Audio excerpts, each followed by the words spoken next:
course, there's always learning objectives. There's always learning objectives for workshops, right? So some things to learn, the usefulness of a social impact statements, right? Your design principles and your tactics on how to post on social media, right? And then, of course, after learning that, we want you to be able to craft a compelling social impact statement and to combine all the learnings and to come up with a good social media post, right? Hopefully your media post gets viral, then you tag me, okay? Then I go viral with you. Okay. Right. So some house rules, I will keep it short, right? More importantly is, just to really mute your microphone if you're not speaking. Yeah, but if you can, please turn on your video so I know that I'm actually talking to the audience who are still engaged, right? And then at any point of time, you can use the raise hand button if there are any questions to ask. All right. So as I said earlier, social impact communication is a very open topic, right? So today we are actually learning some concepts, some principles, and there's no one right answer. Yeah. So really, let's enjoy this topic. Be open, and there's no stupid questions or ideas, right? Just feel free to share. Okay, and then administratively, again, if you have not done so, please help to rename yourself. Okay, your country first and then underscore your name, for us to identify you a bit better. Okay, so now let's start the lesson proper. So the first part is, what is a social impact? And I would like to start off with a question to you first, right? And the question is, when people ask about impact or social impact, what is your first reaction? Right, so same thing, you can use the annotate and the text function to type out your answer. Yeah, what is that one sentence or one word or one phrase you would say when people ask about your impact or your social impact? Okay, let's keep the answers coming.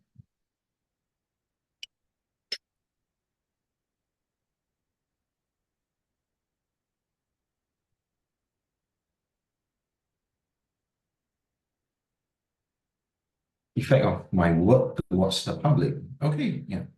Benefits for other people, good reaction given to the types of goal. Positive. Okay, very good. Okay, keep them coming.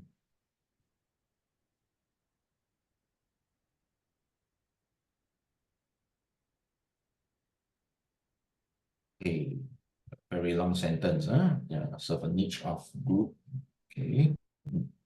Contribution, back to me. Okay. Job creation, very good.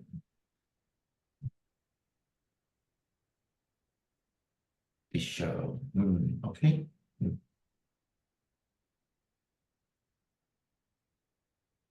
Okay, maybe you just wait for two more.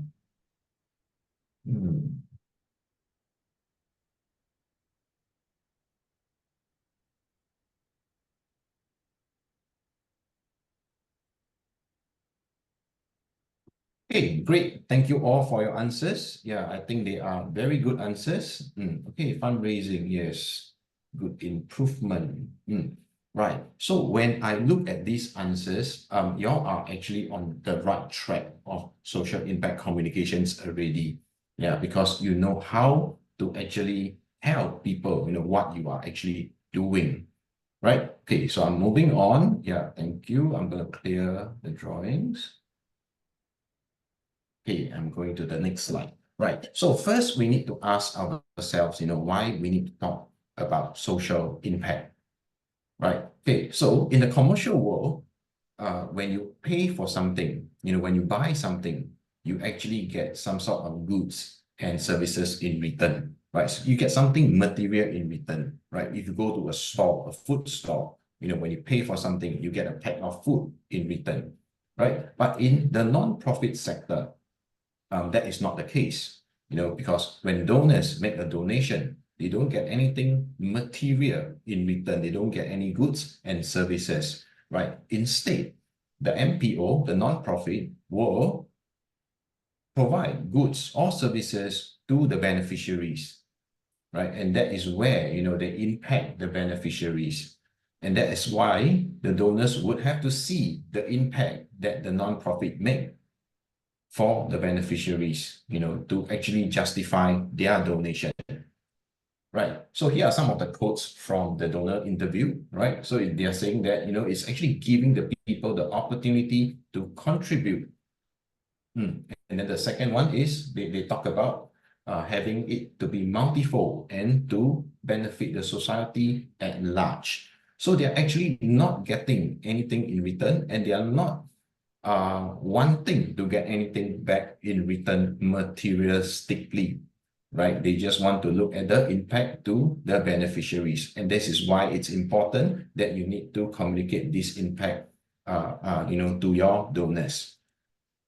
Right, so here are some of the key components of your impact, right? So you need to ask yourself, who is benefiting? What are the benefits? And how much are the benefits? Right, and then of course, we need to ask ourselves where the impact is generated as well. So is it at the organizational level or the program level, right? So now I would like you to use the annotate, now use the stamp tool, right? To stamp on whether you think it is generated at the organizational level or the program level. You can stamp like anywhere near, either of these. Okay, let's go.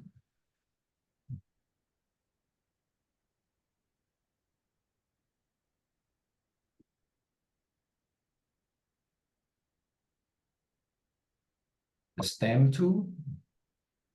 The stamp tool is the fourth icon from the top. Yeah, and you can select the kind of stamp.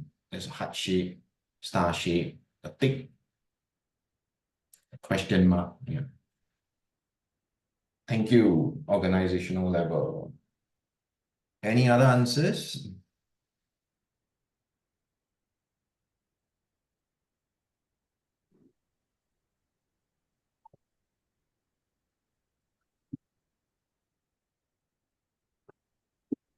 Where do you think the impact is generated?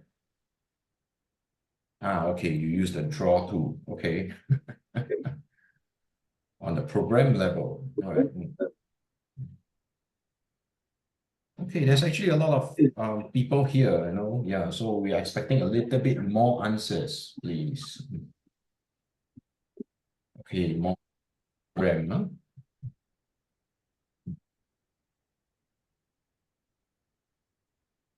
Here we go. Okay, a lot on programming. Okay, I'm just going to give it another minute for your answers to come in. Wow, okay, a lot of answers on program level. Interesting.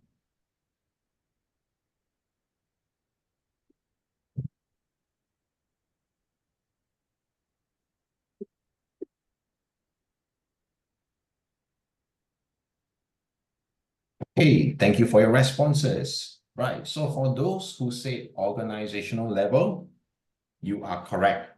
Congratulations. Okay, but for those who say program level, you are also correct. Okay, this is a trick question, yeah. Okay, so, let me clear the annotate first.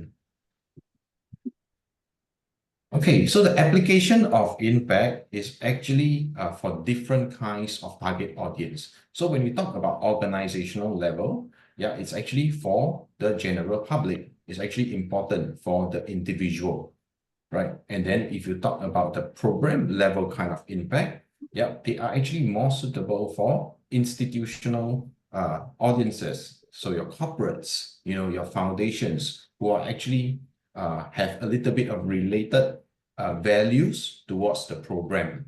Yeah, so this is actually important for you to know which target audience you are speaking to. And then you articulate that level of impact, whether it's on the organizational level or the program level.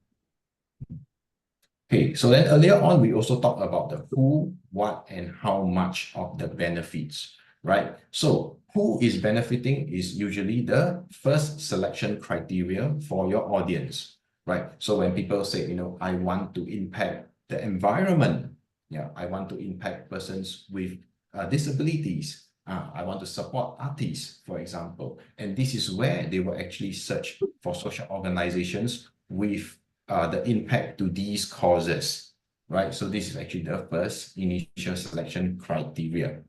And then the second one would be, what are the benefits, right? So we said, yes, you are supporting artists, right? And then what are you supporting artists on, right? So for example, there's an increase of knowledge for artists that this particular agency is actually doing, right? So this is the second selection criteria for your audience, right? And then, right, how much do you increase the knowledge? That will be important for final decisions. How much are the benefits, right? So if we say something like 90% of the people who have attended training has reported an increase in knowledge.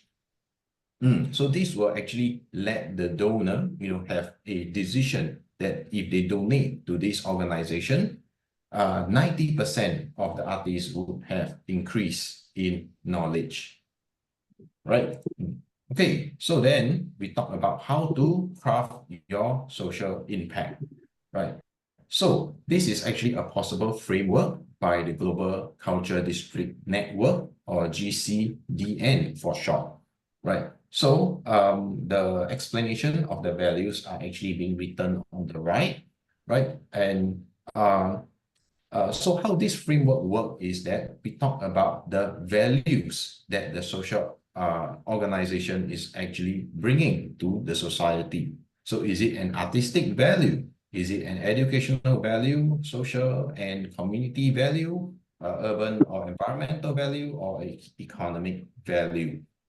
Right. So a social organization could bring about one kind out of five of values, or two values out of five, or they can even cut across all five different values. So depending on how you want to talk to people, right? So before I get into an example, I'm going to show you the 4 steps of measuring and articulating impact first, right? So first step is to identify your target audience. Again, your who, right? Are they government agencies? Are they foundations? Are they corporates? Are they individuals? Right? So whoever they are, you need to articulate that impact that is related to them.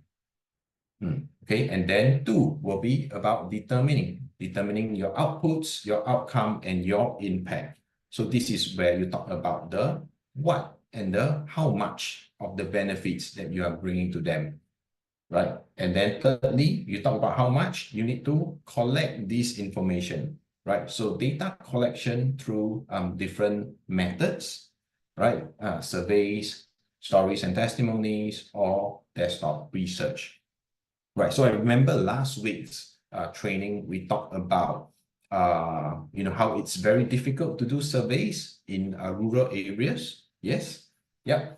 So surveys may not be a good data collection method over there, right? And then we talked about getting testimonies, or maybe an interview with the chief of the village. Yeah, so this is actually under stories or testimonies, right? You can also do some sort of desktop research, and this is for projects that may not be new in other countries, for example, or other villages, but is new to something that you wanted to do. Yeah, so for example, the love of reading, reading improve empathy levels, for example. So this is why you want to create a program that is that actually encourages reading, for example, right? So after you collect your data, you have did so many things. The last step is definitely to tell people, right? To tell people what you are doing and to show your social impact, right? So we move on to a case example to show you what I have all talked about. Right, so this is a case study on the Singapore Book Council. The Singapore Book Council is actually a non-profit organization in Singapore that promotes Singapore literature and the love of reading books, right? So you might find a bit weird, why is this organization promoting reading, right? And it may be a bit difficult for them to get donors. So what we do is first we use the framework, okay, of the 5 values, remember? So as Singapore Book Council, it's a literary art organization. So the artistic value is actually very obvious, right? And then if we go to the website, we actually find that they are providing classes and workshops for people, for students, right? And for adults as well, right? To develop their reading and writing skills. And that is where they contribute to the educational value, right? They also have multilingual programs, and that is also because Singapore is a multi-racial country. We have Chinese, Malay, Tamil, and there is a need to translate the languages across, the different races. Yeah. So with these multilingual programs, it actually promotes diversity, equality, and inclusion, and it actually goes under the social and community value, right? And then when they run classes and workshops, they actually get the writers, which is their beneficiaries, their translators, their practitioners to run the workshops. And then these writers and practitioners, they actually get paid to provide the classes and the workshop.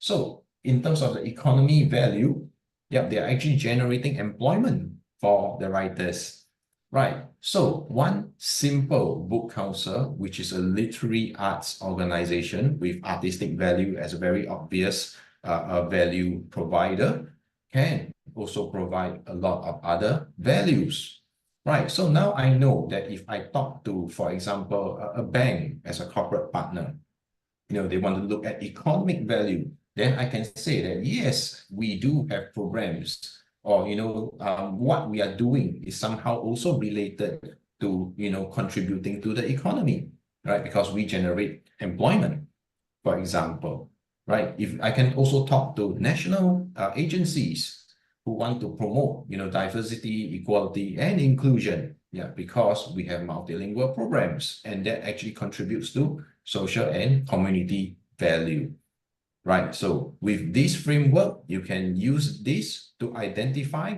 and map the values to the right target audience, right?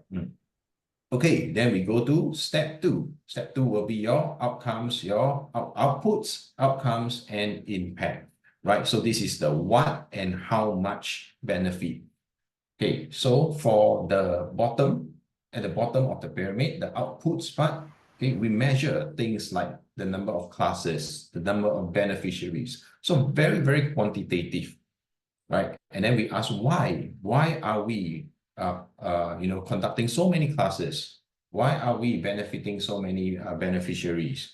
Why are we reaching so many participants, right? Because the outcome, because we want to increase the appreciation for the arts and culture, right? And then why do we want to do that? Because on the impact level, we want to broaden equal access to literary arts, right? So you ask yourself, why? Why are you doing this?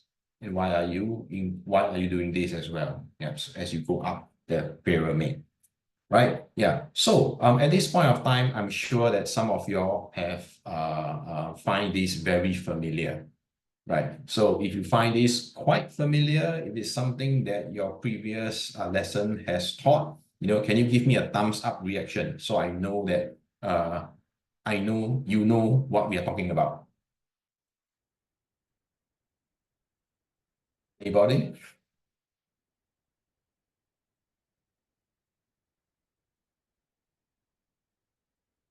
Okay, yes, see quite a number of thumbs up.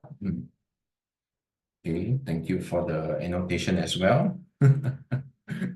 Okay, yes, so this looks familiar because this is actually your logic model, right? And then I'm sure you have learned the logic model from the social project design training conducted by my colleague, Mr. Keng Hui, right? So I won't go through the logic model in general, Yeah, but I want to let you know that when you are doing your logic model, the last three boxes over here, the outputs, outcome, and your impact is also the way, you know, to articulate your social impact.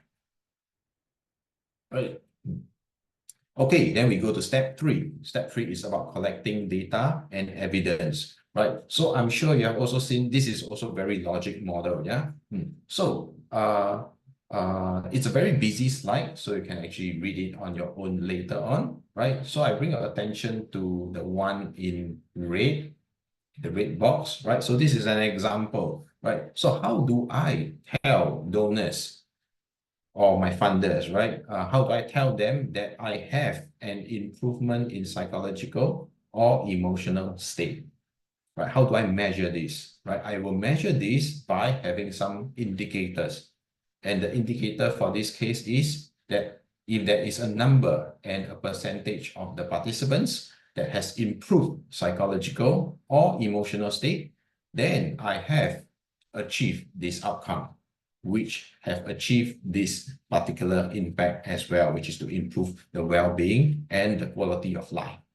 Right. So one of a sample survey questions that I can ask is, for example, to what extent did SBC Campus, this is one of their program, helps you to feel less stressed or anxious?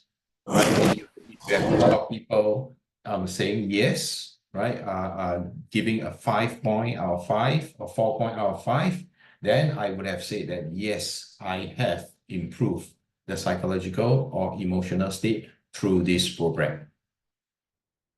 Right? So this is step three. Last step, which is to tell your story, right? After doing so many things, you need to tell people about what you have done, right? So how do you convey your work? So there's a few ways, and the Book Council, through their annual report, they articulated their impact in this way, right? So it's a whole lot of text over here, but we look at the ones in bold. Right. So more than 500 students, 4 secondary schools, 15 workshops, 40 primary school students, promote child literacy, broaden equitable access to literacy art, right? Increase critical learning, and so on and so forth, right? So you can actually see that in their annual report, they actually put in a lot of outputs, right? A lot of outcomes, and even on the impact level to show people. Right? So this is actually just one way to show your impact. There are some other ways as well, through like that, through your statistical data. And this is actually what you can get from your survey results, right? A lot of numbers, right? 83 out of 100 participants indicate they are more confident, right? Or it can be in a percentage form, 92% of participants, feel a stronger sense of national identity, right? And the third way of conveying your work is through testimonies, right? So this is for people who find it difficult, to run a survey, right? You can only get testimonies or you can get some interviews, right? So during the interviews, you ask for certain codes from these people, right? So these people can be your beneficiaries, they can be your partners as well. Right. Okay. So these are the 4 steps using the Singapore Book Council as an example. Right. So I've talked a lot. So now it is your turn. Right. So in your groups, okay, I would like you all to craft your social impact statements for your project. Right. And then, of course, I understand that it may be a bit difficult for you to collect data right now. So feel free to make certain assumptions. Right. Because what we want you to do over here is really to show your knowledge on how to craft the social impact statements. All right, so there's 20 minutes to do so. My colleague can actually put this link to your worksheet, all right, for you to work on. Right, so your group activity 1, your group 1, you can just write your things over here. Group 2, just go to your different slide. All right. Okay. So, Fat, would you be breaking them into the rooms? Hi. So for today, I will not manually assign you to your groups because I'm sure you are very familiar already with your group numbers. So once I open all the rooms, feel free to go straight into your own rooms. And then when the time is up, 20 minutes, I will just close the room and you have 10 seconds to come back into the main room. Yep. So right now I'll open all the rooms.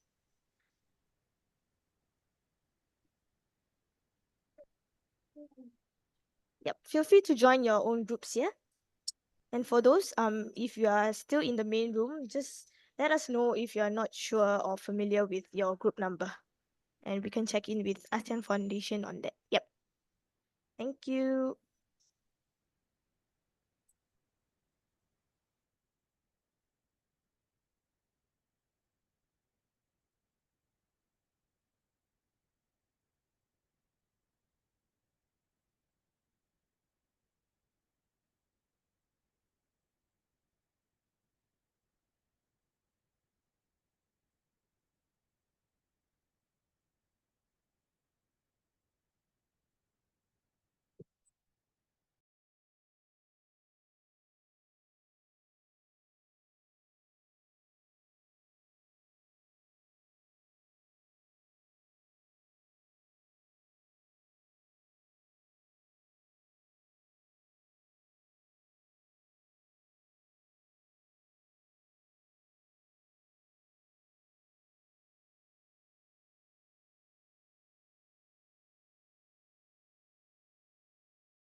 Hi, sure. Let me check on that, yeah.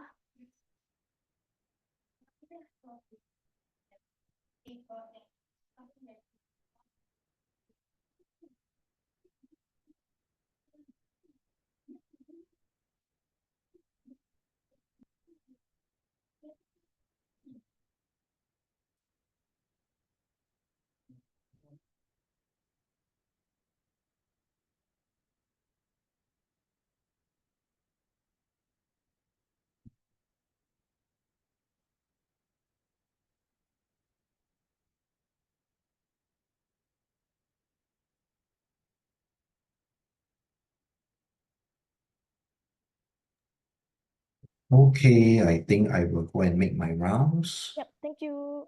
Thank you.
So for inclusive growth, we also see that we aim to ensure that the children in the selected community, being of remote areas, have access to quality education, which is inherently crucial for inclusive growth.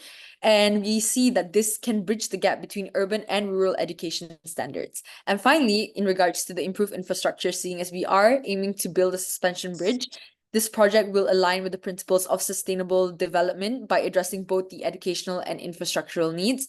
And we see that the long-term benefits of the improved education and connectivity will contribute to the overall development and the well-being of the community. So that's what we from Group 4 have done. So yeah. Thank you very much, Sulaini, right? Sulaini. Yeah, thank you. Thank you very much for the presentation. I would like to give a applause reaction to Group 4. So, very good point. International time.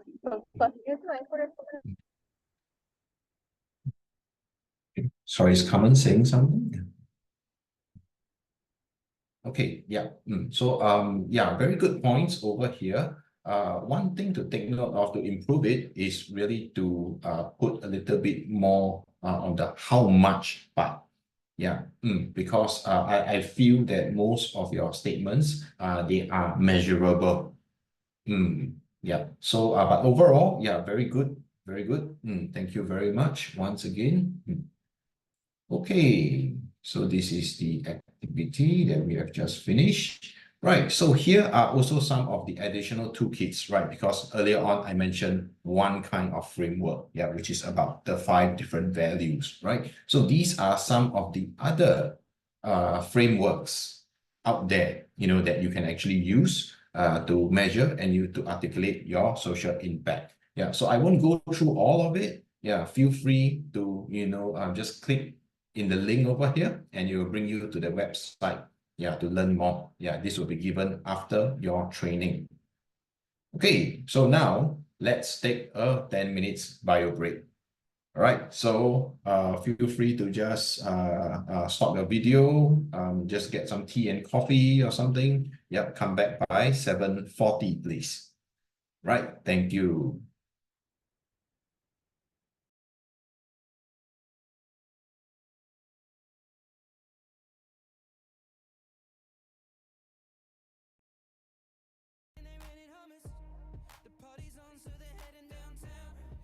Everybody's looking for a come up, and they wanna know what you're about. Me in the middle with the one I love it. We're just trying to figure everything out. We don't fit in well, cause we are just ourselves. I could use some help getting out of this conversation. Yeah, you look stunning, dear, so don't ask that question here. This is my only fear, that we become beautiful people. Top designer clothes, front row at fashion shows. What you do and who'd you know?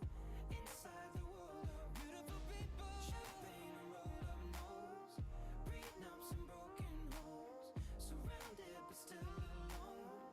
Let's leave the party. That's not who we are. We are not beautiful.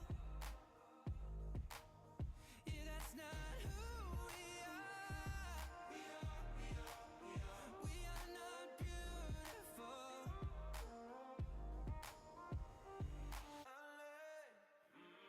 True for hours last night and we made it nowhere. I see stars in your eyes when we're halfway there. I'm not fazed by all the lights and flashy cameras. Cause with my arms around you, there's no need to care. We don't fit in well, we are just ourselves. I could use some help getting out of this conversation here. You look stunning, please, so don't ask that question here. This is my only fear, that we become beautiful people. Top designer clothes, front row at fashion shows. What you do and who'd you know? Inside the world of beautiful people. Champagne and roll up nose, prenups and broken homes. Surrounded but still alone. Let's leave the party. That's not who we are. We are not beautiful. Yeah, that's not who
sugar sweet.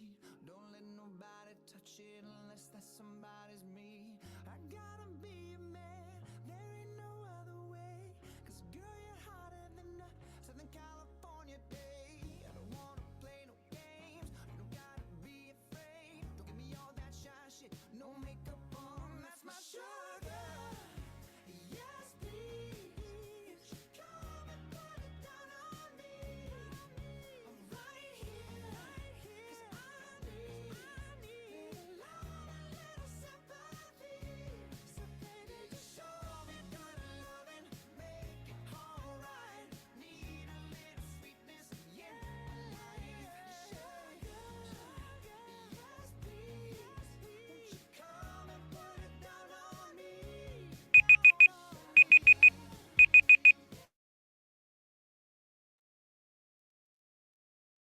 Hello, everyone. Welcome back. I hope you all had a good break. Yep. Can you show me that you are back by giving me a thumbs up reaction so that I know that you are all back? Thank you. Okay, nice. Okay, great.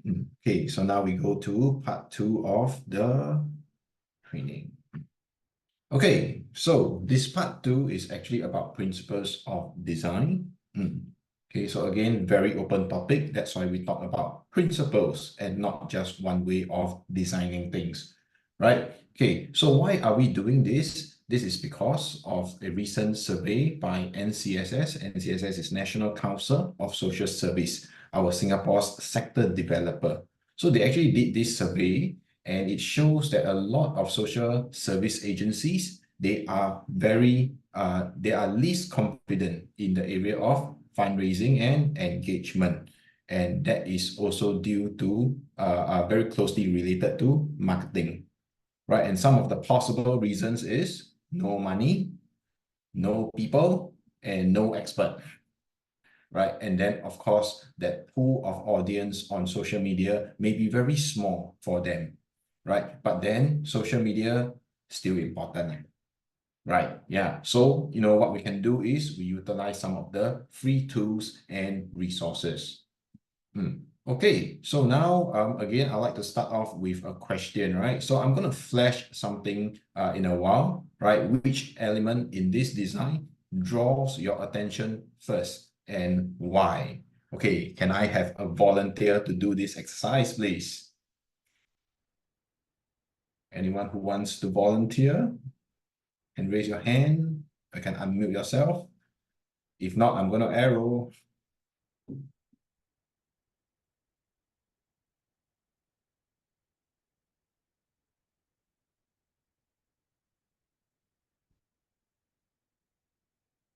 Okay, then can I get Hui Chin? Hui Chin from Malaysia. Yes, me. Hello, hi. Okay, are you ready?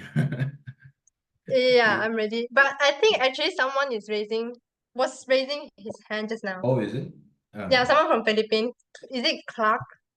I'm sorry if I pronounce your Yeah, name but it's wrongly. okay. It's okay. Thank you so much. I'm the one. Okay, maybe both of you can answer. Okay. Yeah. Okay. Okay, ready? I'm gonna show the design in 3, 2, 1, and go. Okay, Clark or Hui Chin, which element drew your attention first? Maybe you hear from Clark first. As for me, it's the circle that is in a different color. In a different color. Okay. Yes. Yeah. What about Hui Chin? Yeah, same goes to me. I think the red Same goes color to me. drew my attention first. It's different color than the others. Right. Yeah. Thank you, Clark and Hui Chin. Thank you very much. Right. So Clark and Hui Chin actually talk about a principle of design, called emphasis and contrast. Right. So today we're going to learn 4 different design principles. Right. There's actually a lot of design principles which you can go to this link to read on your own. Right. If I were to go through everything with you, we're going to stay until 12 midnight tonight. right? So let's not do that. Let's talk about four design principles for today, right? So on the first two principles about emphasis and contrast, right? It's really about the first piece of information that you want your audience to get, right? What is the first piece of information you want your audience to interact with? So for example, for the first post over here, right? What can you see first? What is the thing that stood out to you the most? Right? It's probably what are your 2023 resolution, right? On the second post, right? Some may be drawn to the picture of the girl, right? Some may be drawn to the text over here, right? Meet Carissa. Yep, so this is that emphasis on that, right? The third post is a bit interesting, right? Because I don't see a bigger text, right? But then we are using different colors, right? And this is in the form of contrast, right? So 70 million deaf people across the world. And because 70 million is a big number, right? That caught my attention. And then, wow, 70 million deaf people? What? About what? So that will make me want to read further or click on that post itself, right? Okay, so on the other design, principle design, it's called movement, right? So according to studies, our eyes actually read in this pattern, a Z pattern, or they call it the Gutenberg's diagram, right? So your strong optical area is actually on number 1 over here. And then number 2 is still pretty strong, right? Number 3, it becomes like weak. Right? And then by number 4, people will start to want to move away already, right? Want to scroll away or, click away or things like that, right? So by number 4, you want to really capture, or this is your last chance to capture your audience, right? So why are we learning about this pattern?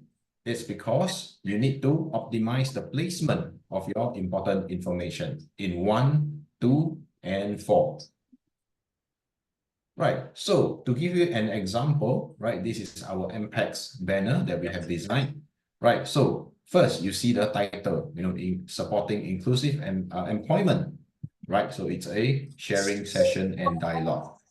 Yeah, and then you go to number 2. Oh, okay, there are the details of this dialogue, right? The time and the date.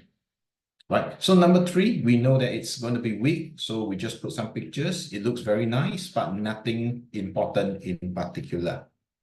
And then number 4, register now, right? So your last chance to capture your audience before they move away. Right, so I know that as I'm talking about this event banner, a lot of people are actually looking at this Robert Downey Jr. picture. Right. So in a magazine, right, they can also use the same principle of design. All right. So the first is, of course, the title of the magazine, entertainment. Of course, it spans across to 1 and 2, right? And then in 1, I can see a special double issue. Yeah, something special, right? And then of course, and in number 2, I see Robert Downey Jr. Okay, if this is someone that I took an interest in, right? That would have caught my attention, right? So number 3, same thing, fairly empty because it's weak. And then to number 4, right? So of course, magazine, there is not really a, buy now. You can write buy now on magazine, right? Yeah. So how they actually capture the attention over here is the 25 entertainers of the year. Right, and something tells me that Robert Downey Jr. is one of the 25 entertainers of the year. Right, so your last chance to capture the audience, and if this is a topic that I'm actually interested in, I might buy the magazine. Right. Okay, and then the 4th principle of design that we want to talk about over here is consistency. And this is really to have a brand kit. And a brand kit will actually consist of of all your logos, your templates, right? Your colors, your fonts, your other graphics, right? So why is this important? Because this will actually have a visual consistency, and there's actually a sense of familiarity, and it builds trust with your audience, Right. So we are not saying that you can only have one color. You can have a set of colors. You can have a set of templates, but make sure that it's always quite consistent. Right. So for example, if something is building up beside your house, right, and then it is actually all boxed up, you can't see what is building up.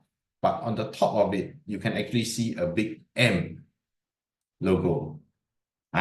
Okay, you will know that actually McDonald's is coming, right? Yeah, but what if this M is blue in color? Right, you probably would have second guess, right? Wow, is this really McDonald's? Is this McDonald's new logo? Yeah, is it a knockoff? Yeah, are they even selling burgers? Yeah, they might be selling clothes under a different brand name, right? So people would have identified that logo to McDonald's. Right, so in MPAC, we also practice this principle of consistency, right? So we have different kind of contents as well, but we try to keep that pillar of content very consistent, right? Consistency is key. Yeah, so not just MPAC, even for brands like Coca-Cola, they have a very consistent kind of style and colors and logo that they use. Right, so even if they come up with a new flavor, and then if you notice that logo over here, you would have known, okay, this is definitely Coca-Cola. This is a trustworthy brand, and this is confirmed a product of Coca-Cola. Right? Okay, so now I want to open this activity to the floor. Yeah, we'll do this together, right? Yeah, so this is actually a real organization. It's called the World Toilet Organization. And these are their social media posts. Yeah. So just feel free to unmute yourself, or you can type in the chat as well if you are shy to speak. Right? What do you think about this design? Are these designs consistent? Right? And then what would you do to improve this design? Okay, let's go.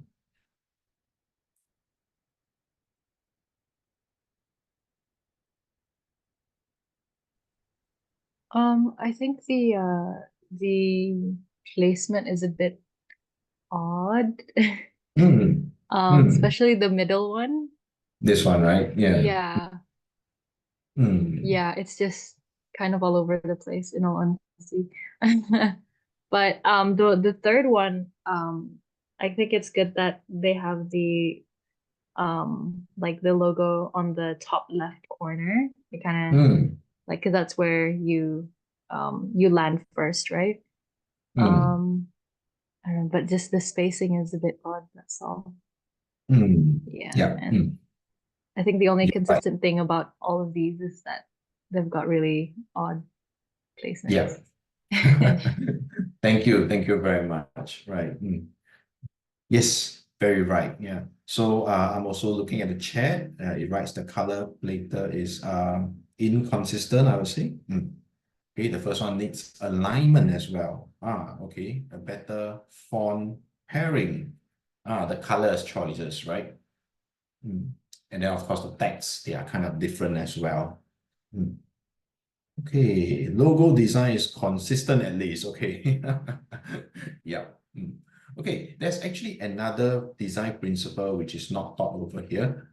It's called the box, right? So you can see this little box over here. Yeah, we try to keep all the text within the box. Yeah, if you can see my cursor, this is the box. Right. So, and the reason for that is because, sometimes in Instagram or even in YouTube or what, these texts may be cut off. Yeah, especially if your post size is different from the size that is required by, YouTube or Instagram or Facebook. Right. So, like the World Toilet Organization, the logo over here, the W is a little bit cut off already. Right. And then the year over here, it could be, the 3 dots that you have on Instagram. Yeah, it could have covered, one of the text over here. Yeah. Yes. Yeah. If the people watching while eating, right? Correct. Yeah. So this is a very disturbing picture. If I'm having dinner and I see this, oh my God, yeah, I will unfollow this page. Right, thank you for that. Okay, so I'm just going to move on to the last part of this training, right? So these are some tips on posting on social media. Okay, so these are some of the components, of a social media post, right? The first is definitely a hook, right? Anyone does fishing here? Can you give me a thumbs up? Those who does fishing?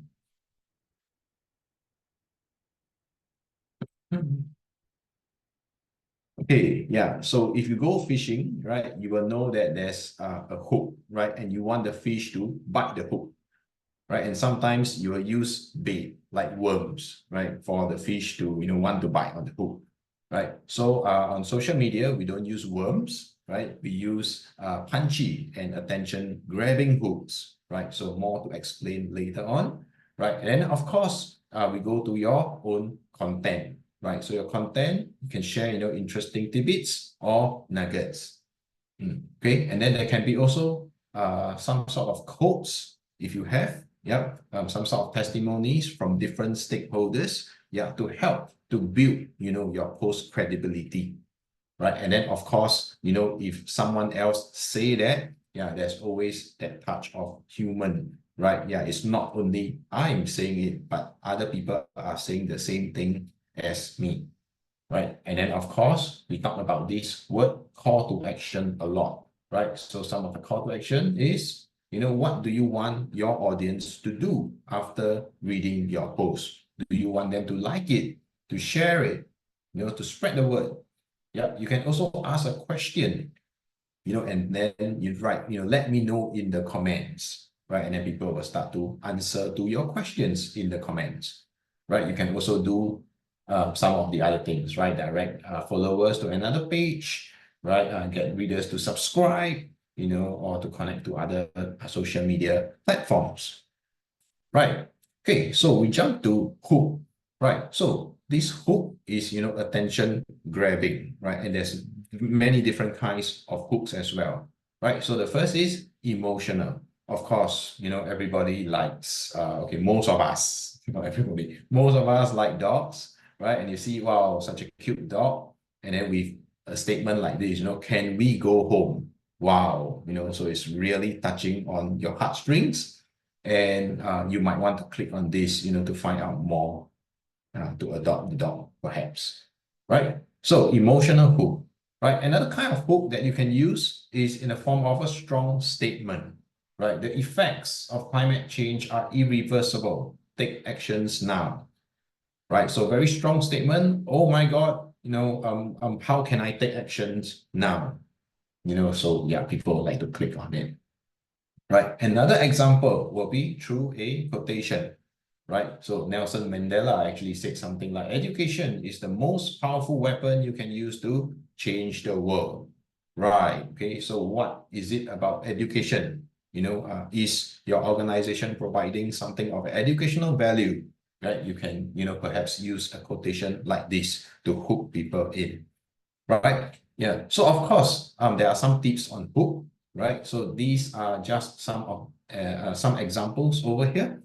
You can use them as questions. You can use them as statistics, right? For example, 90% of the ice caps will melt in the Arctic by the year 2040, if I'm not wrong.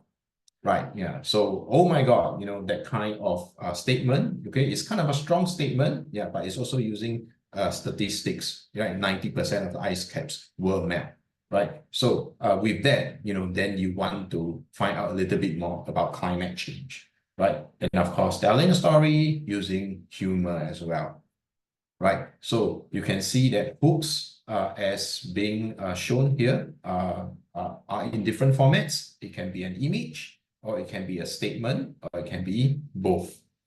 Right, and then the last tip is also very important, is to use hook appropriately and sparingly, right? So, for example, if you are talking about persons with disability, please don't use humor as a hook, right? It will surely go down the wrong way.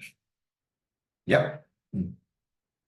Okay, then earlier on we talked about design principles, right? But if you are taking pictures, there you go, right? Photography kind of pictures, right? Make sure that they are people focused, right? So people focused, it will make your post a bit more authentic, more personal, and more warm, right?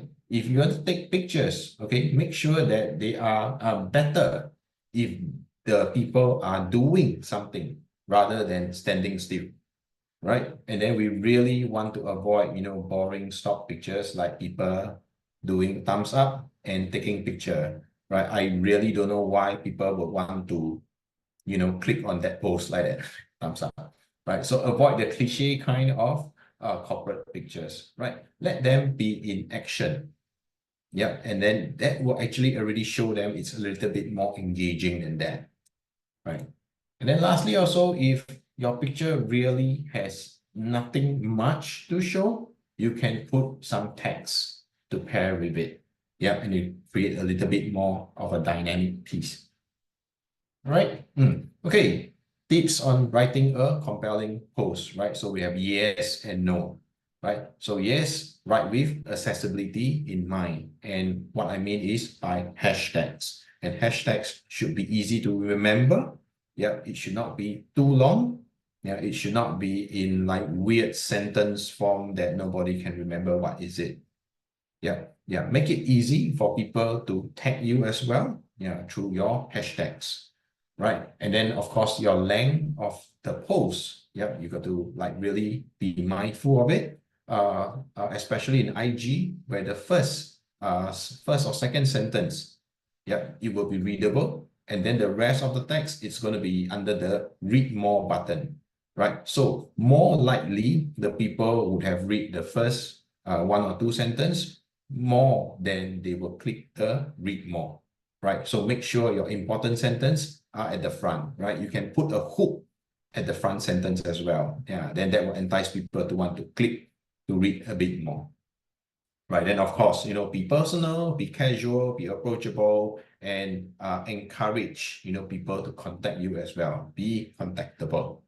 Right. So some of the no or use less is definitely one, caps. Right. If you have all caps locked on, then you sound very angry. Right? And it's definitely not very professional, right? Number two is a big no-no, right? Special characters, right? Can anyone read what I'm actually trying to write here? It's actually MPEG, right? So like, why do you need to, write in such a way that it's very hard to read, right? And more often than not, people would just skip this post directly because they can't read what you are trying to say, right? And then of course the use of emojis, really too many emojis over here, right? So try to avoid that, right? And then of course, post with too many words is the same as, the length of your post. Okay, so a final tip for you is, to come up with a social media calendar, right? So with this, you can actually have a category, you can categorize your content into different pillars or different categories. And then you can also have a posting schedule, right? So for example, events, on every Tuesday, and then impact story on every Thursday. And then if you have any insights, perhaps it can be on a very ad hoc basis. So this will help you to first create consistency. Yeah, so your audience would know that every Tuesday, I'm going to read something on events from your organization, right? Or your impact stories on Thursday. I will be expecting that as an audience, right? Yeah, and then of course, the use of common hashtags across all the different content pillars, right? And then this is really to be put as a part of your brand kit, right? So that people can associate, right? If they type capacity building, they will find impact. That's the relationship. Okay, and then of course, there is also custom hashtags that you can use for different content pillars, right? And then especially for campaigns wise, it's good to have a custom hashtag then you can use the hashtag to do your performance tracking, on your social media. Right? Okay, so we're going for an activity. So this I have 4 different posts over here. So this is one, the second post, the third post, and the fourth post. Right? So different groups will go work on the different posts assigned. Right? And I would like you to answer some questions over here. Right? What do you like or dislike about this post? Yeah. What emotions do you have when reading this post? And how would you improve it? So let me show you the worksheet. You can go to the same worksheet as you have earlier on, right? So this is group activity 3. Okay, so for the first post, I would like group 1, 2, and 3 to work on it. On the social media post 2, I would like group 4, 5, and 6 to work on it. And then the third post, group 7 and 8. And then the fourth post, group 9 and 10. All right, is it very clear? Okay, if so, okay, you can go to your breakout rooms once it's open, and let's have it for maybe about 15 minutes, before we come back to share. All right, let's go.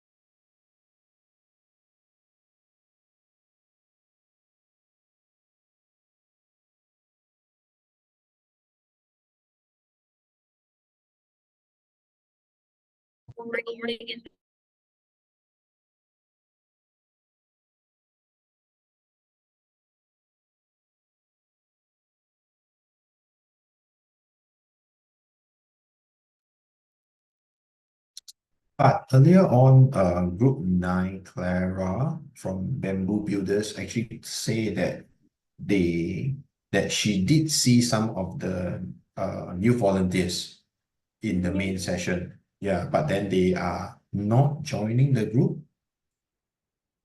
I don't think so, right? Sorry, what do you mean? I don't understand what you mean. So group 9, someone said that there should be youth volunteers joining their group because she saw them in the main session.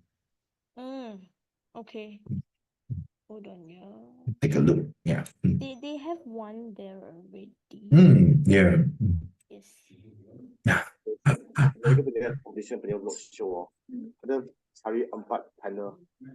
I'll just go make my rounds. Hello? Hello, yes? Yes, this is Rich from Group 10. Can we have the link to the assignment again, please? Because Yep, sure, no problem. Hold on, yeah? thank you.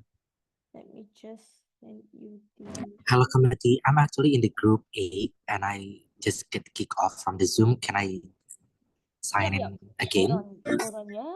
Thank you. Let me just send the links to the... So sorry, I'm from group 9. Alisa, can you copy me to the group 9? Sure. Thank you. Sorry, who was speaking earlier on? Which group are you in? Lisa is in group 9. Yes, and previously? I'm Adventist Emmanuel from group 8. Group 8, yeah? Thank you so much. Group 8. Hello, I am from a CSO and can I join the group 7 if ever? Yep, sure. Okay, thank you. You are CT. Hold on, yeah, you're in group. Sorry, can you repeat again? You're in 10. group 10, yeah? You should already be able to join in. I'm not sure why. Hold on. Can you try and see if is he still in? I think he went over already. I can go and check to make sure. Thank you. Which group again for him? You said 7, is it? 10, okay, I'll go and check. Yeah. Thank you.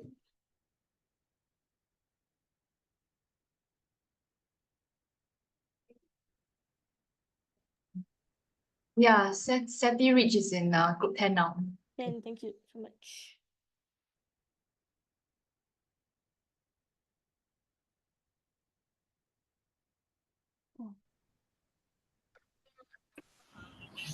Okay, hello guys, welcome back. Yeah, I hope you all had a very fruitful discussion. Yeah, as I go around the rooms, I see a lot of good feedback and good discussions going on as well. Yeah. Okay, so can I invite one of the groups to present? Just now I'm hearing that group 2 might have something to ask me. Yeah, so can I get group 2 to present, please? Oh, I wasn't aware we had something to ask. But hello. Hold on, let me start my video. Is it? Okay. Hi. Hello. Okay, so yeah, what we like looking at the picture, we weren't exactly sure what was the campaign about initially. It had something to do with animals. And I think that that's a fair point because the first post of the carousel was just, it looked like a very personal picture. Like, so we thought that it was like someone's Instagram post, but if you look closely, you could see the branding on the bottom, which is the first, I guess, like no. So what we liked about the post is that it's very aesthetically pleasing, good quality of pictures, and then their color scheme is consistent with what I'm guessing their brand identity is. So the colors are consistent. They have the earth tones, which they match to the post and the colors of the shirts, and also the background and stuff. Yeah, we liked how friendly the vibe was, and like it suited the whole message of like being friendly and like love and all that, right? But then the product and what they're selling and what they're standing for isn't very clear from the get-go, even on the text posts. Yeah, so the tagline is nearly unnoticeable. And yeah, if I didn't know that it was a campaign, I would have just scrolled past it and not like looked for further info. So we feel that the title is not really strategically placed. What emotions did we have reading the post? Yeah, the first sentence is very nice. If you know what product they're talking about, love comes in all shapes and sizes, right? Because they're talking about shirts, like shirts comes in all shapes and sizes. So I think that was really nice if you know what they're talking about. Yeah. The second point, I put that in personally because I was like, it's like, oh, this sounds really nice and it looks really nice, but I was just a bit confused. Like, I didn't even know that they were selling the tags for the pets until I read the post. Yeah, it takes them a while to get to their point, I feel. So I got I was excited about it, but just a bit later. So how we would improve the design is make use of the Z principle. So to have better placement and scale of the taglines and texts, so that people would be more informed and would get hooked on scrolling further. There was also a comment that said that putting the logo and all that on the bottom it doesn't really give the brand, I guess, the respect it deserves in a way. Like, I guess that's just a cultural thing.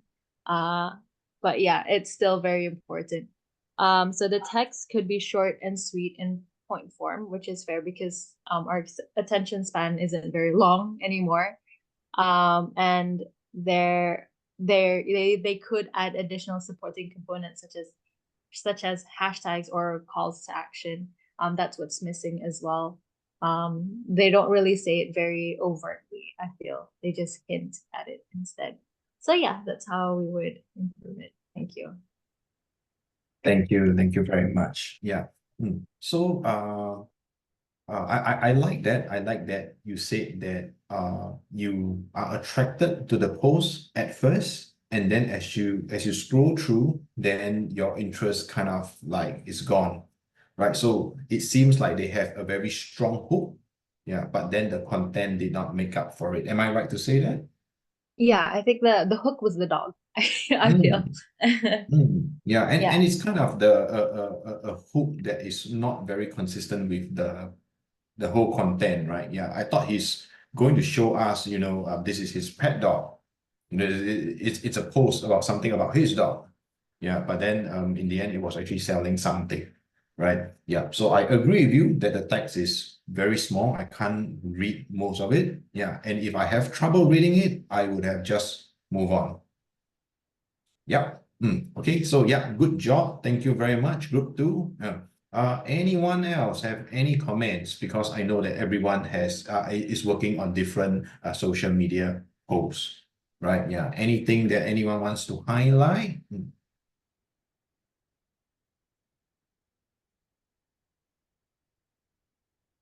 Okay, so anyway, yeah, I went through all the rest of your worksheets. Yeah, all very, very good points out there. Yeah, so I know that you all have learned the essence of this training, right? Okay, so this is activity, and I'd like to also present you with some of the free tools and resources for you, right? In terms of writing assistance, stock images, and so on and so forth, all free. Yep, I think this is the part of the training that you all like the most. Free tools. Right. Okay. So if there's nothing else, right? So we want to do a wrap up. We are mindful of time over here as well. It's 4 minutes to 8:30. Right. So just to recap today's lesson, yeah, and learning outcomes. So the 3 things to learn and the 2 things that you know what to do for now. Right. Yeah. So learning how to craft a compelling social impact statement, and of course, to craft a good social media post. Right, so congratulations, everybody. Well done. Yeah, we would like to use the rest of the time for just some Q&A. You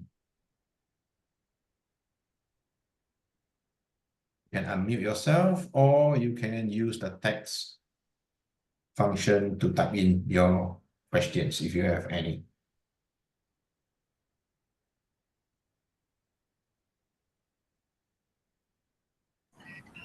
Hi, I have a question actually.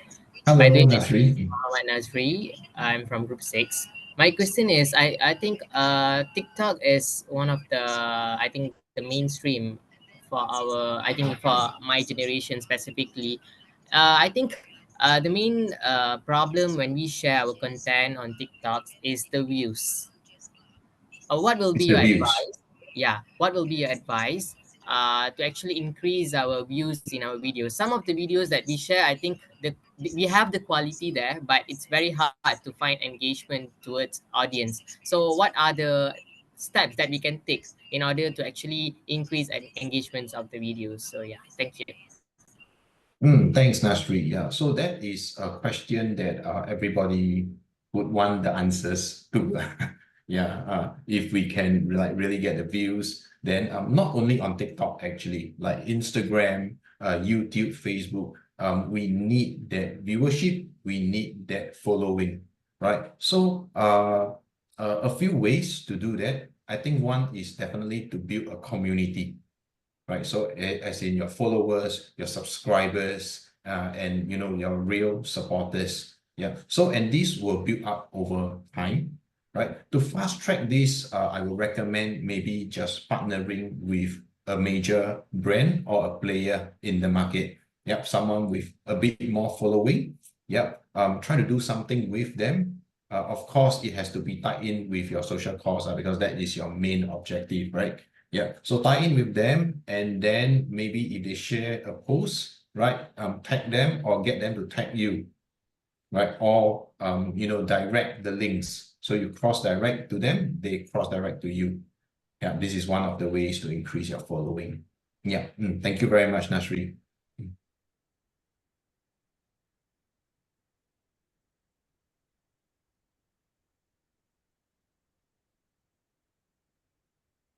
Hey, so if there's no other questions, yeah, we can please help me to do this post feedback survey. Yeah, by scanning the QR code or going to the link over there.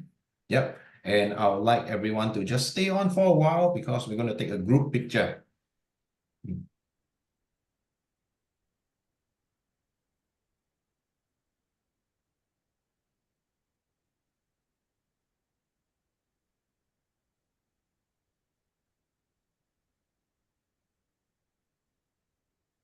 Like take 2 more minutes for everyone to scan and then we'll get ready for the picture.